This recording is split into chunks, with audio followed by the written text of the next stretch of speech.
Yeah, that's it, folks. Mike Evans of the Tampa Bay Buccaneers, a wide receiver, has been suspended one game, and I'm reading what's on our NFL media website, without pay for violations of unnecessary roughness and unsportsmanlike conduct rules in Sunday's game against the New Orleans Saints.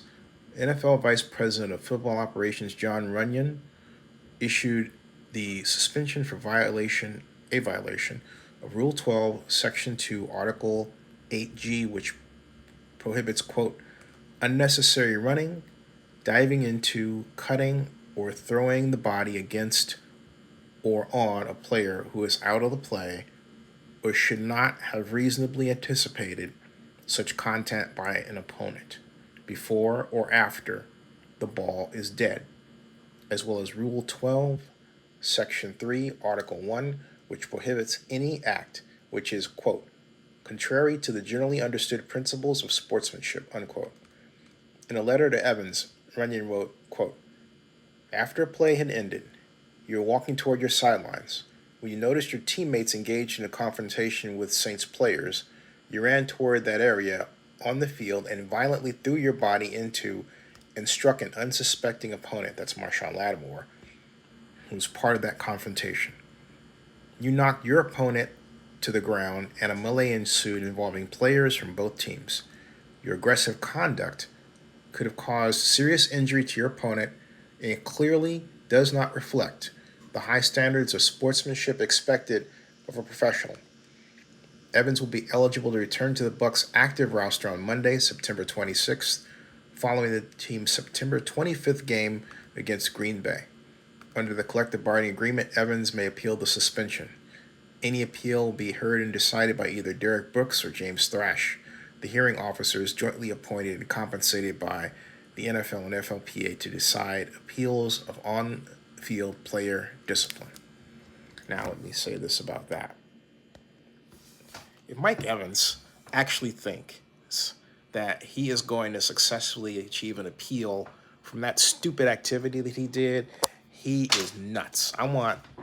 Look, I don't smoke, substances and all that, so I don't want some of what he's smoking, right?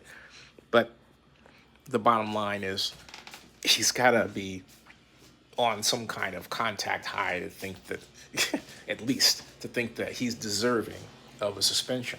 If he was afraid, as long as Mike Evans has played in the league, if Mike Evans was really afraid of losing or being docked one game's pay, then guess what? He should have had his full blankety blank out there, right? But that's what he did. I'm making coffee. And so that's exactly what happened. He, and I'm wondering, what his judgment was, or what he was doing out there behaving that way. Okay? Would a normal person, unless of course it was planned, do that? And I think part of the Bucs game plan was to basically give the Saints a taste of the kind of intimidation they believe the Saints were doing to them. And for most of the contest, it wasn't really working. It got helped by the refs, and an unusual and inordinate number of obviously bad calls on a level I have never seen. For example, 21 safety hits with his shoulder. They say that's unsportsmanlike conduct as he's going down. It's not. You have to touch the man. He did that. He didn't even touch that man. It wasn't even down.